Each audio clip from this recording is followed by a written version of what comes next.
យកាយព្រះអង្គតែឆ្ងាយពុទ្ធភាមិនងាយឈរបានអើយខ្ញុំត្រៀមក្រំពេញប្រាណអើយខ្ញុំត្រៀមក្រំពេញប្រាណព្រោះតែចង់បានកាយមកកាយព្រះអង្គធានាមជាបប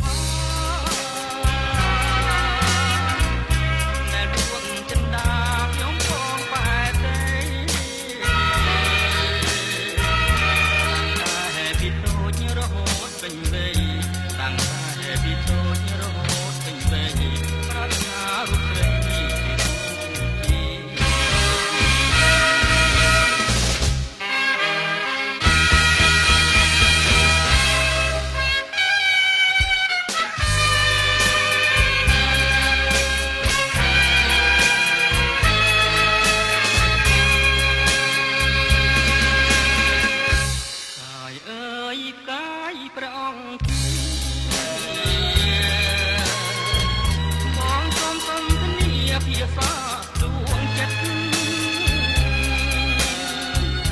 បើសិនមានឆ្អិននាងមិនអាណិតនោះបងត្រូវព្រួយអស់មួយជីវិតនេះគឺវាពិតមិនប្រឌិតទេអោកាយស្នេហ៍អើយស្នេហ៍មានតែមួយ